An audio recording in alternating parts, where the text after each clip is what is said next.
Alright, Dr. Lane, this is the reassessment video for the potential energy assessment from last Wednesday. What we have here is we have a box of Cuban cigars. It's going to be sliding down a hill and up another hill, much like a roller coaster. So we're going to assume a frictionless surface. So what we're going to find here is we're going to find the second velocity, which is going to be at 0.2, which will be the bottom of the hill before the next hill. And we're going to say that the sum of energy at 0.1 equals the sum of energy at 0.2. And we write that out as potential energy at 0.1 plus the kinetic energy at 0.1 will equal the potential energy at 0.2 plus the kinetic energy at 0.2. Because theoretically, if you start off with a certain amount of energy at 0.1, you cannot have more energy at 0.2. So we're going to write our equation out, mgh1 plus 1/2 m times v1 squared. It's going to equal mgh2 plus 1/2 m v2 squared. Do a little algebra, and we're going to get the v2 equals the square root of v1 squared plus 2gh1.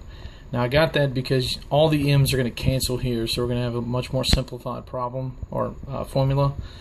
And once we plug in our knowns, which will be our 6 meters per second for our velocity 1, and then 9.8 meters per second squared for our gravity, and then height 1, which is going to be 7 meters. And we're going to come out with V2 is going to equal 13.2 meters per second. So at 0.2, it's moving with a speed of 13.2 meters per second. Now, since we found that, we're going to use that in our next situation where we're going to try to find H final, which is going to be the, I say H final, but it's really just the height that it's going to travel after it passes 0.2 on the way to 0.3. So what we're going to figure out here is if it's moving fast enough to travel high enough to get to 0.3. So we're going to say the sum of energy at 0.2 is going to equal the sum of energy at its final distance or final height. And we say that the kinetic energy of 0.2,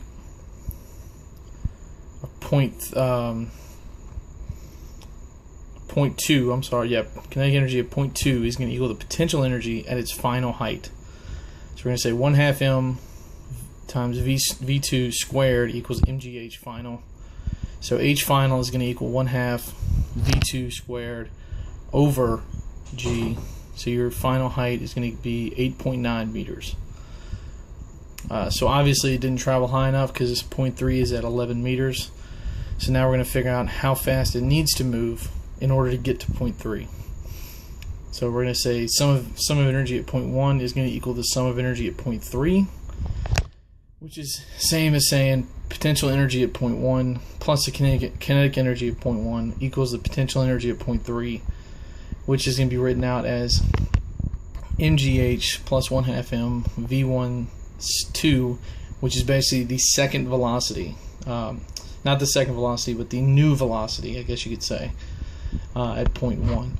Squared plus mgh plus 1/2 mv3 mv2 squared, or mv3 squared.